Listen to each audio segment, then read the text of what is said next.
Hello friends, welcome to my channel Aarambh classes.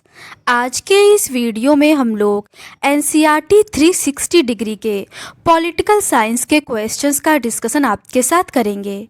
इस book में class 6 से लेकर 12 तक पॉलिटिकल साइंस के सभी चैप्टर्स के पेज बाय पेज क्वेश्चंस दिए हुए हैं, जो सभी एग्जाम्स के लिए बहुत ही यूज़फुल है। तो बिना देर किए चलिए आज का ये वीडियो शुरू करते हैं। क्लास 12 के चैप्टर 3 तक के क्वेश्चंस का डिस्कशन हम लोगों ने इस सीरीज़ के प्रीवियस पार्ट में कर लिया है। आज हम लोग उसके आगे के क्वेश्चंस का डिस्कशन आपके साथ करेंगे। आगे के प्रश्न चैप्टर 4 भारत के विदेश संबंध से रिलेटेड हैं। पहला प्रश्न है, भारत के संविधान में अंतर्राष्ट्रीय शांति और सुरक्षा को बढ़ावा देना डैश में निहित है। इसका सही आंसर है ऑप्शन बी, राज्य के नीति निर्देशक तत्वों में। भारतीय संविधान के अनुच्छेद 51 में अंतर्राष्ट्रीय शांति और सुरक्षा के बढ़ावे के लिए राज्य के नीति निर्देशक सिद्धांत के हवाले से कहा गया है कि राज्य अंतर्राष्ट्रीय शांति और सुरक्षा की अभिवृद्धि करे, राष्ट्रों के बीच न्याय संगत और सम्मानपूर्ण संबंधों को बनाए रखने का, संगठित लोगों के एक दूसरे से व्यवहारों में अंतर्राष्ट्रीय विधि और संधि बाध्यताओं के प्रति आदर बढ़ाने का और अंतर्राष्ट्रीय विवादों को मध्यस्थम द्वारा निपटाने के लिए प्रोत्साहन देने का प्रयास करेगा। अगला प्रश्न है, भारतीय राष्ट्रीय आंदोलन का संबंध निम्न में से किससे था? इसका सही आंसर है ऑप्शन सी, उपनिवेशवाद और साम्राज्यवाद के खिलाफ संघर्ष से। भारतीय राष्ट्रीय आंदोलन अपने आप में कोई स्वतंत्र घटना नहीं है। पूरी दुनिया में उपनिवेशवाद और साम्राज्यवाद के विरुद्ध संघर्ष चल रहे थे और भारतीय राष्ट्रीय आंदोलन भी इसी विश्वव्यापी संघर्ष का हिस्सा था। अगला प्रश्न है, नेताजी सुभाष चंद्र बोस ने निम्नलिखित में से किसका गठन किया था? इसका सही आंसर है option A, Indian national army. उपनिवेशवाद और साम्राज्यवाद के विरुद्ध एक साझी लड़ाई लड़ रहे थे। नेताजी सुभाष चंद्र बोस ने द्वितीय विश्व युद्ध के दौरान इंडियन नेशनल आर्मी का गठन किया था। इससे साफ साफ जाहिर होता है कि स्वतंत्रता आंदोलन के दौरान भारत के संबंध विदेशों में रह रहे भारतीयों से बन चुके थे। अगला प्रश्न है, शीत युद्ध के दौर में दुनिया के देश किस तरह से बटे हुए थे? इसका सही आंसर है ऑप्शन बी, दो खेमों में। शीत युद्ध के दौर में दुनिया के देश दो खेमों में बट रहे थे।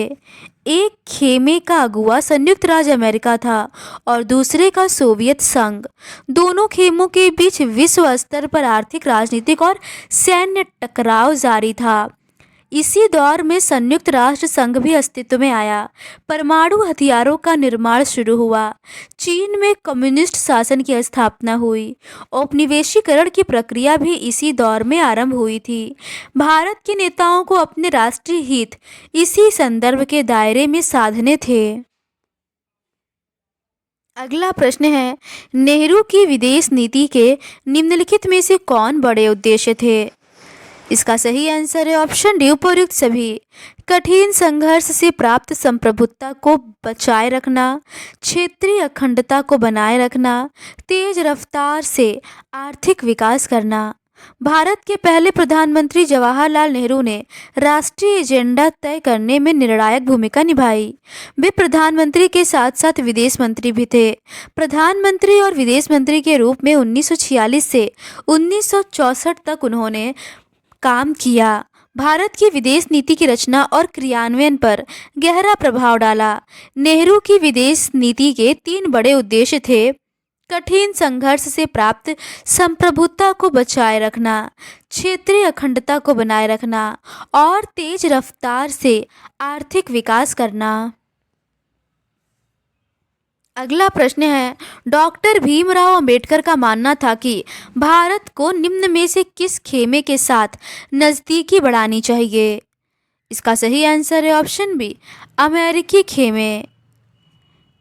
उन दिनों देश में कुछ पार्टियों और समूह ऐसे भी थे जिनका मानना था कि भारत को अमेरिकी खेमे के साथ ज़्यादा नज़दीकी बढ़ानी चाहिए, क्योंकि इस खेमे की प्रतिष्ठा लोकतंत्र के हिमायती के रूप में थी। इस धारा पर सोचने वालों में डॉक्टर भीमराव अंबेडकर भी शामिल थे। साम्यवाद के विरोधी कुछ राजनीतिक पार्टियां भी चाहती थी कि भारत अपनी विदेश नीति अमेरिका के पक्ष में बनाए। ऐसे दलों में भारतीय जनसंघ और स्वतंत्र पार्टी प्रमुख थे, लेकिन विदेश नीति को तैयार करने के मामलों में नेहरू को खासी बढ़त हासिल थी। अगला प्रश्न है, 1956 में भारत में किस मामले में ब्रिटेन के खिलाफ विरोध की अगुवाई की? इसका सही आंसर है ऑप्शन सी, स्वेज नहर पर आक्रमण। 1956 में जब ब्रिटेन ने स्वेज नहर के मामले को लेकर मिस्र पर आक्रमण किया, तो भारत ने इस नव औपनिवेशिक हमले के विरुद्ध विश्वव्यापी विरोध की अगुवाई की। इसी साल सोवियत संघ ने हंगरी पर आक्रमण किया था, लेकिन भारत ने सोवियत संघ के इस कदम की सार्वजनिक निंदा नहीं की। ऐसी स्थिति के बावजूद कमोबेश भारत ने अंतर्राष्ट्रीय मामलों पर स्वतंत्र रवैया अपनाया। उसे दोनों खेमों के देशों ने सहायता और अनुदान दिए। अगला प्रश्न है, आज़ाद भारत की विदेश नीति में कौन सा सपना था? इसका सही आंसर है ऑप्शन ए, शांतिपूर्ण विश्व। आज़ाद भारत की विदेश नीति में शांतिपूर्ण विश्व का सपना था और इसके लिए भारत ने गुट निरपेक्षता की नीति का पालन किया। भारत ने इसके लिए शीत युद्ध से उपजे तनाव को कम करने की कोशिश की और संयुक्त राष्ट्र संघ के शांति अभियानों में अपनी सेना भेजी। अगला प्रश्न है, शीत युद्ध के समय अमेरिका ने डैश और सोवियत संघ ने इसके जवाब में डैश नामक संधि संगठन बनाया था। इसका सही आंसर है ऑप्शन बी, उत्तर अटलांटिक संधि संगठन नाटो और वार्सा पैक्ट। शीत युद्ध के समय अमेरिका ने उत्तर अटलांटिक संधि संगठन और सोवियत संघ ने इसके जवाब में वार्सा पैक्ट नामक संधि संगठन बनाया था। भारत ने गुट निरपेक्षता की नीति को आदर्श माना। संतुलन साधने की यह कठिन कोशिश थी और कभी-कभी संतुलन बहुत कुछ नहीं भी सध पाता था। अगला प्रश्न है, नेहरू ने भारत के लिए निम्न में से किस प्रकार की भूमिका का स्वप्न देखा था? इसका सही आंसर है ऑप्शन सी, एशियाई मामलों में बड़ी भूमिका निभाने की। भारत के आकार, अवस्थिति और शक्ति संभावना को भांपकर नेहरू ने विश्व के मामलों, खासकर एशियाई मामलों में भारत के लिए बड़ी भूमिका निभाने का स्वप्न देखा था। नेहरू के दौर में भारत ने एशिया और अफ्रीका के 9 स्वतंत्र देशों के साथ संपर्क बनाए। 1940 और 1950 के दशक में नेहरू बड़े मुखर स्वर में एशियाई एकता की पैरोकारी करते रहे हैं। अगला प्रश्न है, नेहरू की अगुवाई में भारत ने 1947 के मार्च में किस सम्मेलन का आयोजन किया था? इसका सही आंसर है ऑप्शन सी, एशियाई संबंध सम्मेलन। नेहरू की अगुवाई में भारत ने 1947 के मार्च में ही एशियाई संबंध सम्मेलन एशियन रिलेशंस कॉन्फ्रेंस का आयोजन कर डाला था, जबकि अभी भारत को आज़ादी मिलने में 5 महीने शेष थे। भारत ने इंडोनेशिया की आज़ादी के लिए भरपूर प्रयास किए। अगला प्रश्न है, भारत ने 1949 में किस देश के स्वतंत्रता संग्राम के समर्थन में एक अंतर्राष्ट्रीय सम्मेलन किया था? इसका सही आंसर है ऑप्शन डी, इंडोनेशिया।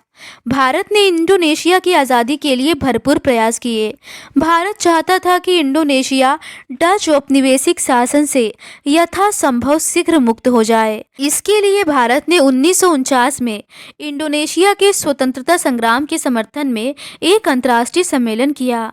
भारत औपनिवेशीकरण की प्रक्रिया का प्रबल समर्थक था और उसने पूरी दृढ़ता से नस्लवाद का, खासकर दक्षिण अफ्रीका में जारी रंग भेद का विरोध किया। अगला प्रश्न है, इंडोनेशिया के एक शहर बांडुंग में एफ्रो एशियाई सम्मेलन निम्न में से किस वर्ष हुआ था? इसका सही आंसर है ऑप्शन डी 1955 में। इंडोनेशिया के एक शहर बांडुंग में एफ्रो एशियाई सम्मेलन 1955 में हुआ। आमतौर पर हम इसे बांडुंग सम्मेलन के नाम से जानते हैं। अफ्रीका और एशिया के 9 स्वतंत्र देशों के साथ भारत के बढ़ते संपर्क का यह चरम बिंदु था। बांडुंग सम्मेलन में ही गुट निरपेक्ष आंदोलन की नींव पड़ी। अगला प्रश्न है, गुट निरपेक्ष आंदोलन का पहला सम्मेलन कब और कहाँ हुआ था? इसका सही आंसर है ऑप्शन सी 1961 में बेलग्रेड में। गुट निरपेक्ष आंदोलन का पहला सम्मेलन 1961 के सितंबर में बेलग्रेड में हुआ। गुट निरपेक्ष आंदोलन की स्थापना में नेहरू की महती भूमिका रही है। अगला प्रश्न है, भारत चीन की कम्युनिस्ट सरकार को मान्यता देने वाला पहला देश कब बना? इसका सही आंसर है ऑप्शन बी 1949 में। चीनी क्रांति 1949 में हुई थी।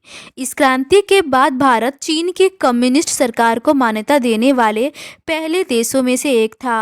पश्चिमी प्रभुत्व के चंगुल से निकलने वाले इस देश को लेकर नेहरू के हृदय में गहरे भाव थे और उन्होंने अंतर्राष्ट्रीय फलक पर इस सरकार की मदद की। अगला प्रश्न है, भारत और चीन के बीच पंचशील समझौते की घोषणा कब हुई थी? इसका सही आंसर है ऑप्शन सी 20 अप्रैल 1954 को। शांतिपूर्ण सहअस्तित्व के 5 सिद्धांतों यानी पंचशील की घोषणा भारत के प्रधानमंत्री नेहरू और चीन के प्रमुख चाउ एन लाई ने संयुक्त रूप से 29 अप्रैल 1954 में की। दोनों देश के बीच मजबूत संबंध की दिशा में यह अगला कदम था। भारत और चीन के नेता एक दूसरे के देश का दौरा करते थे और उनके स्वागत में बड़ी भीड़ जुटती थी। अगला प्रश्न है, निम्नलिखित में से कौन कथन सत्य है? पहला है, चीन ने 1950 में तिब्बत पर कब्जा कर लिया। दूसरा है, तिब्बत के धार्मिक नेता दलाई लामा ने भारत से राजनीतिक शरण मांगी और 1959 में भारत ने उन्हें शरण दे दी। इसका सही आंसर है ऑप्शन सी कथन पहला और कथन दूसरा, दोनों ही कथन सही है। चीन के साथ भारत के इस दोस्ताना रिश्ते में 2 कारण से खटास आई। चीन ने 1950 में तिब्बत पर कब्जा कर लिया। इससे भारत और चीन के बीच ऐतिहासिक रूप से जो मध्यवर्ती राज्य बना चला आ रहा था वह खत्म हो गया। शुरू में भारत सरकार ने चीन के इस कदम का खुले तौर पर विरोध नहीं किया। बाद में तिब्बत की संस्कृति को कुचलने की खबरें जैसे जैसे सामने आने लगी वैसे वैसे भारत की बेचैनी भी बढ़ी। तिब्बत के धार्मिक नेता दलाई लामा ने भारत से राजनीतिक शरण मांगी और 1959 में भारत ने उन्हें शरण दे दी। चीन ने आरोप लगाया कि भारत सरकार अंदरूनी तौर पर चीनी विरोधी गतिविधियों को हवा दे रही है। अगला प्रश्न है, नेफा के नाम से निम्नलिखित में से किस राज्य को जाना जाता था? इसका सही आंसर है ऑप्शन सी अरुणाचल प्रदेश। चीन ने भारतीय भू क्षेत्र में पड़ने वाले 2 इलाकों जम्मू कश्मीर के लद्दाख वाले हिस्से के अक्साई चीन और अरुणाचल प्रदेश के अधिकांश हिस्सों पर अपना अधिकार जताया। अरुणाचल प्रदेश को उस समय नेफा या उत्तर पूर्वी सीमांत कहा जाता था। 1957 से 1959 के बीच चीन ने अक्साई चीन इलाके पर कब्जा कर लिया और इस इलाके में उसने रणनीतिक बढ़त हासिल करने के लिए एक सड़क बनाई। दोनों देशों के शीर्ष नेताओं के बीच लंबी लंबी चर्चाएं और बातचीत चली, लेकिन इसके बावजूद मतभेद को सुलझाया नहीं जा सका। दोनों देशों की सेनाओं के बीच सीमा पर कई बार झड़प हुई। अगला प्रश्न है, नेहरू और जनरल अयूब खान ने सिंधु नदी जल संधि पर किस वर्ष में हस्ताक्षर किए थे? इसका सही आंसर है ऑप्शन सी 1960 में।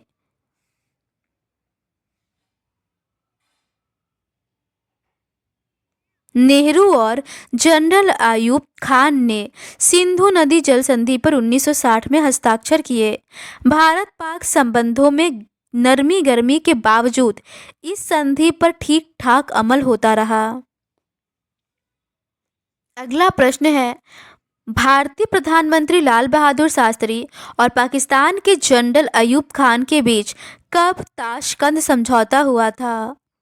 इसका सही आंसर है ऑप्शन ए 1966 में।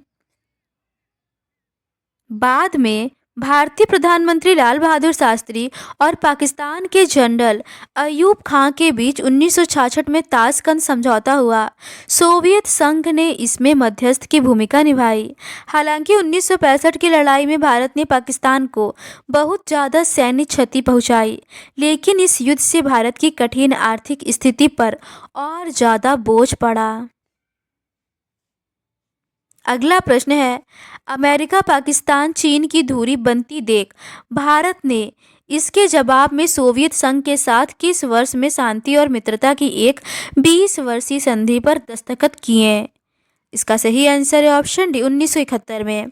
अमेरिका पाकिस्तान चीन की दूरी बनती देख भारत ने इसका जवाब में सोवियत संघ के साथ 1971 में शांति और मित्रता की एक 20 वर्षीय संधि पर हस्ताक्षर किए।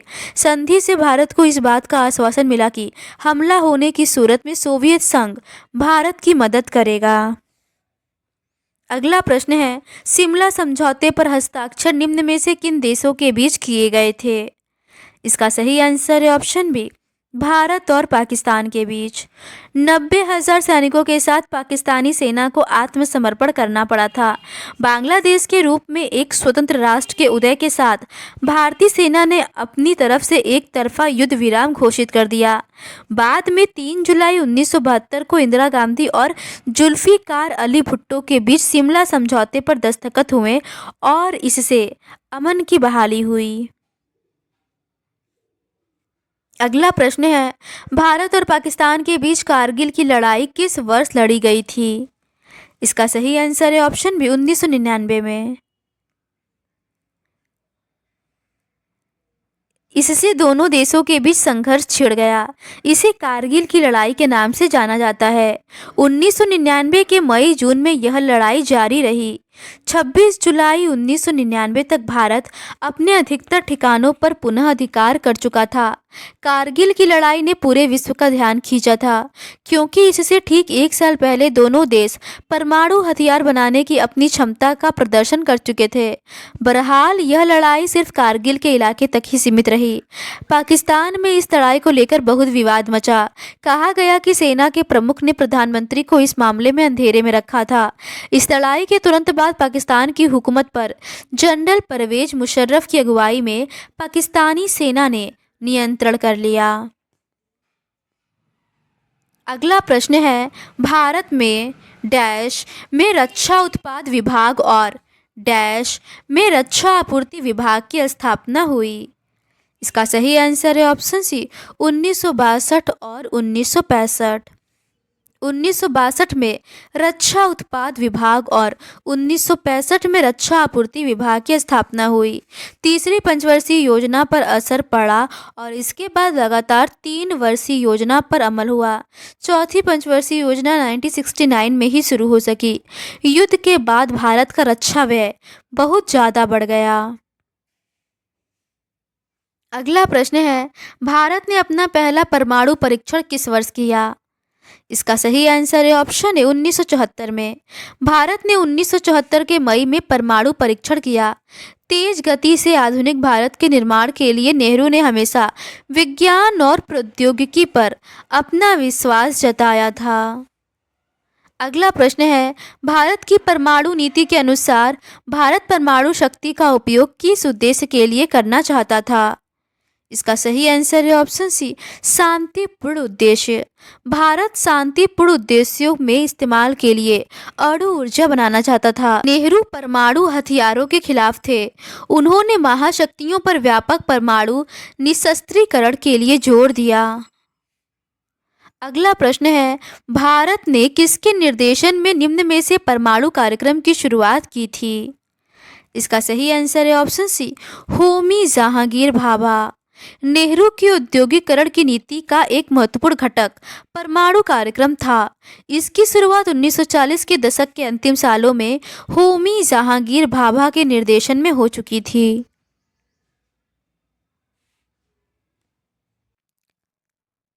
तो आज के इस वीडियो में बस इतना ही। इस सीरीज के नेक्स्ट पार्ट में हम लोग चैप्टर 5 कांग्रेस प्रणाली, चुनौतियां और पुनर्स्थापना से रिलेटेड क्वेश्चंस का डिस्कशन आपके साथ करेंगे। अगर आपको ये सीरीज़ पसंद आती है तो please do subscribe to my channel and like this video. Thank you.